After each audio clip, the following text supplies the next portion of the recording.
Guys, this is exciting. This is the first work we're going to be doing on the drag truck in the new shop. Let's get to it.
My goal for the end of the day is, well, I want to have this fuel tank bolted up into the frame.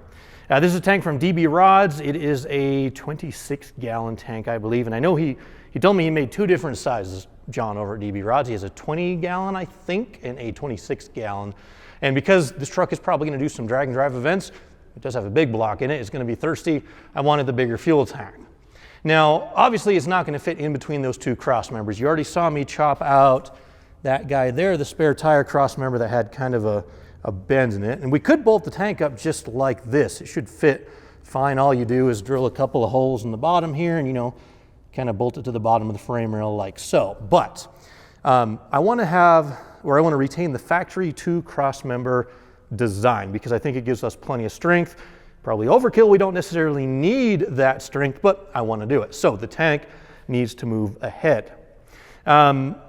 Let's see. Oh, I showed you guys these. I unwrapped them. They're basically just 3-inch straight sections of pipe. It is, I think, it's like 135 wall, maybe 140, or maybe it was like 180. I forget what it was, but I measured the exact diameter of the factory stuff, and that's exactly the same thing. So this one here is going to get chopped out and replaced with one that sits, I don't know, approximately there. And we're going to retain the factory design too. So it's going to go through the outer edge of the frame. It's going to go through this little doubler plate here. So I'm going to cut this out and reuse it on both sides. And then of course, because we're going to have a new hole kind of like right through there, this one will eventually get plated and smoothed out. So when you look at it from the side, it pretty much looks factory. Same thing we're going to do here. This one is going to go straight across instead of having the bend in there, except this one won't be able to stick out kind of like that one just because our Funkhauser sliders go flat on the frame. So I probably will TIG weld this one on the outside just to kind of give it a little bit extra strength, but that's the plan. However, the only problem with my plan is I'm in the middle of a move right now and I just used up the only cutoff disc that I have here at the shop with me. I brought my toolboxes in, I got my welders, but unfortunately at the house in that big old massive pile of totes, somewhere in there is my abrasives little container. So it's actually like 6 o'clock at night, so I'm pretty much done for the day. But tomorrow, just like that, we'll have our abrasives. There we go, like that. All right, so it's actually 2 days later now. I was caught up all day yesterday doing paperwork, but I have some cutoff wheels. Now I have some time, so let's get back to work. All right, so now what we gotta do is basically cut this little short section of tube out of the frame, and I'm gonna rescue or reuse this little, I don't know what you call it, a reinforcement or doubler plate, so we can reuse it. So a little bit of cutting, a little bit of grinding, we'll get that out there.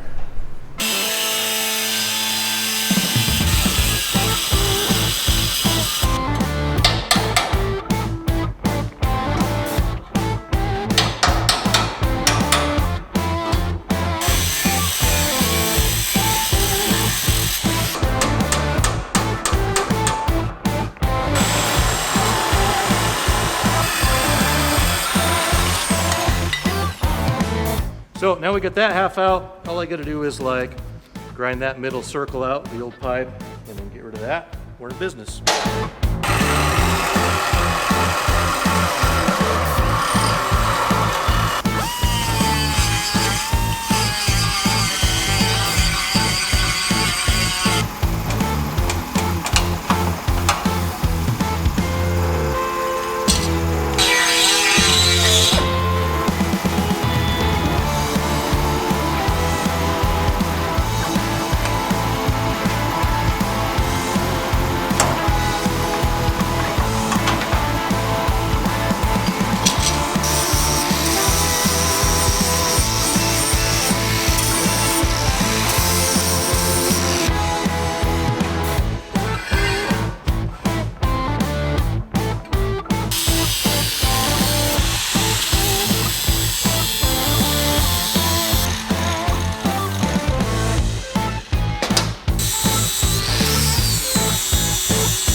That's for all the kids at school who never picked me for the basketball team. Although you're probably right for that move.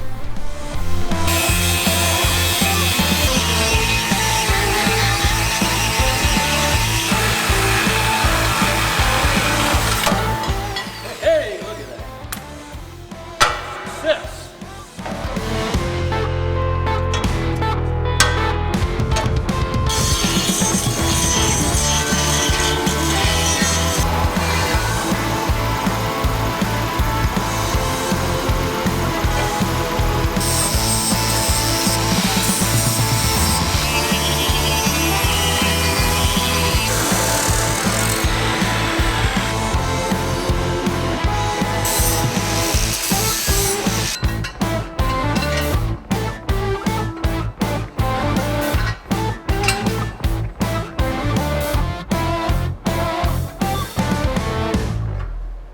I gotta tell you guys, I think I drastically overestimated how much time I would have to work on my YouTube projects while I'm trying to get a shop up and going, because the amount of hours I've been able to spend on this is very, very little. This is like day 3 and about hour 3, 1 a day, something like that. But anyway, we now have the back cross member kind of mocked up into place, ready to get some welding done. As you can see, this is the factory look that I have been going for. Like, if you know me, I'm very, very picky and particular about the way things turn out. I like factory looking stuff.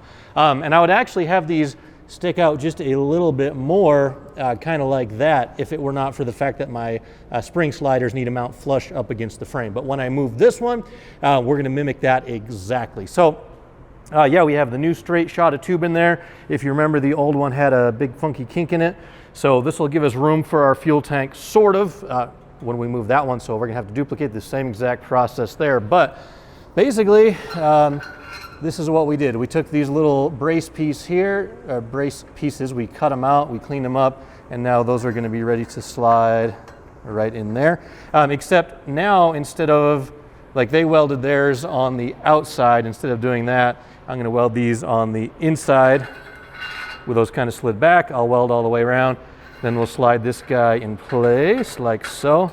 And then we'll kind of weld these all together, some around there, some to the top of the frame.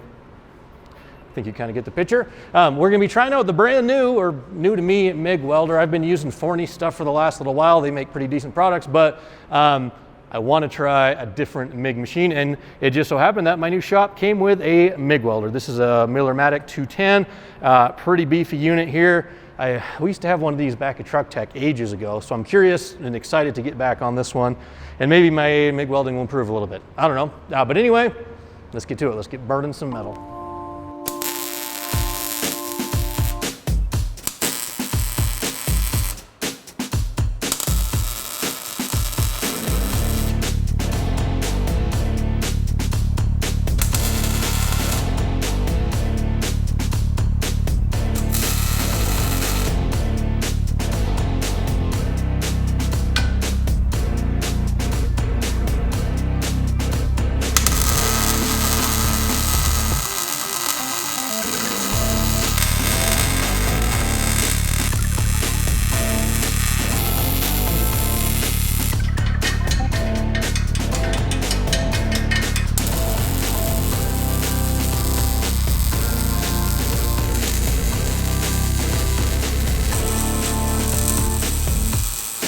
Okay, so now we're on day 5 of this relatively simple project, and hour 5.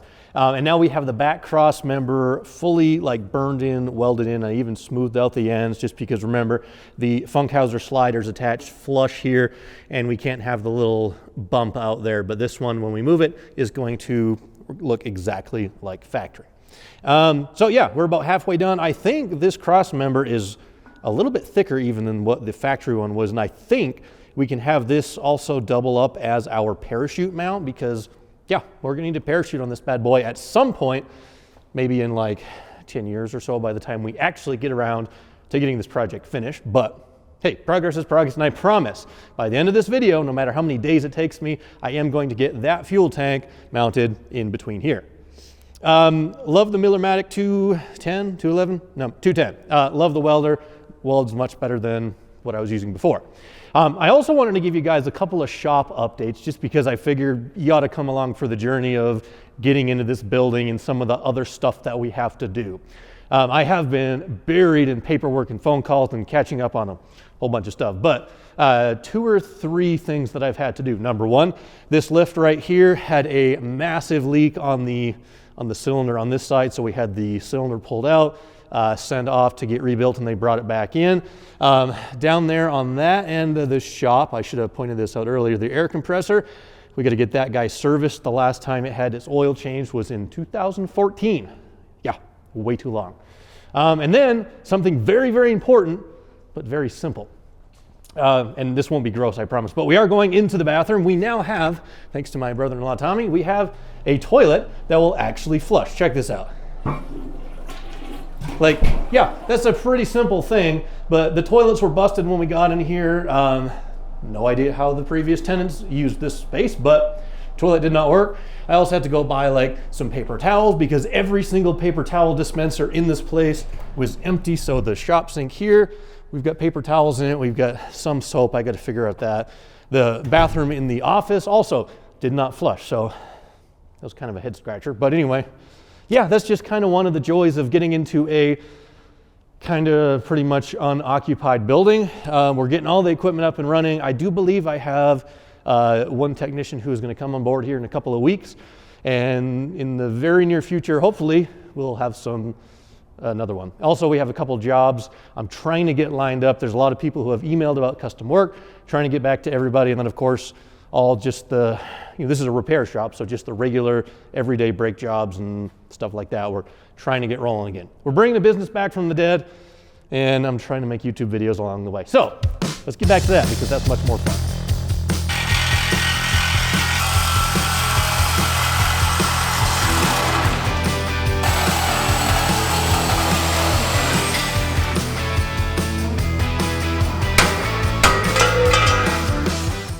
Also, I kind of inherited like the world's most dangerous extension cord, and I have no idea why I'm using it.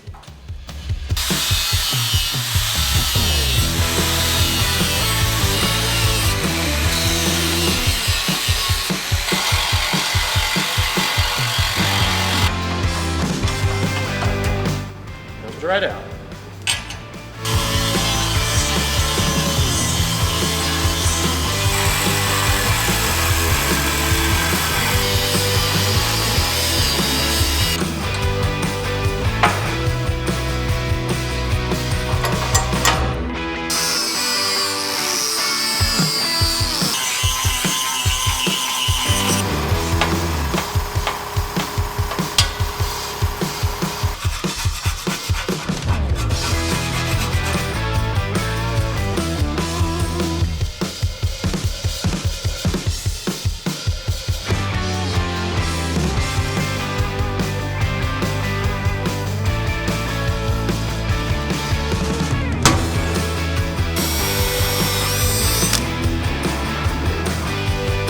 Up right where we wanted it.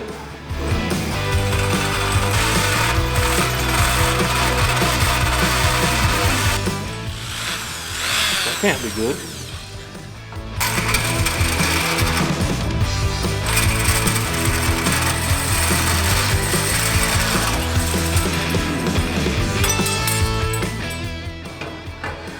Hey, it's fixed. All right, here we go. 2 cleaned up reinforcements, 1 new straight piece of pipe.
Alrighty guys, it is Saturday, the 6th day on this project. I started on Monday, just a little bit each day, and trust me, the way I'm mounting this fuel tank, redesigning the rear section of the frame, is definitely taking the long way around. I could have just chopped out that rear cross member and we would have been good to go. But to me, I like this so much better. That is a factory-ish look. Of course, we are gonna fill this. I don't have any material right now. I looked through my little scrap bin. I want the same exact thickness just to kind of make it uniform. But yes, I will plate these in, TIG weld it, and sand it smooth so you'll never know that hole was there. And then it's pretty much gonna look factory, except we'll have a fuel tank mounted in the middle. I mentioned this already, but I think this will double as my, well, I'm positive this will double as my shock mount, but I think we also can get the anti-roll bar attached to this now that it's closer to the axle. Anyway, that's a later date. For now, let's get this guy mounted into the truck. All right, struggles of being in a new building. Forgot the lifts are switched off. Be right back. Oh yeah. I've got a tree mural.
All right, guys, so this officially means we have the first project complete in our new shop, and I'm really happy with how this tank turned out.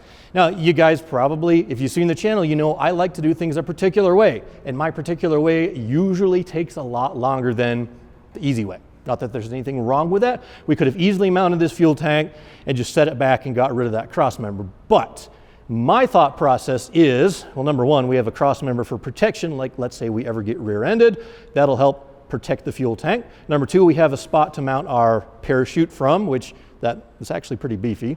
And number three, think about it this way. The truck's still in leaf springs, which means some of the weight of the truck is gonna be supported on those back corners. And because the leaf spring is mounted outside of the frame, it could have a little bit of a twisting motion. And with no cross member back there, potentially that could be a little bit floppy. Probably would never give us problems, but now I know that it's absolutely never going to give us problems. It's strong as factory, if not a tiny bit stronger. And once we get that hole patched up, you'll never know that it was there. And yeah, the factory never put, aluminum fuel cells back there, but that looks as factory as it can get, which makes my inner crazy guy kind of happy.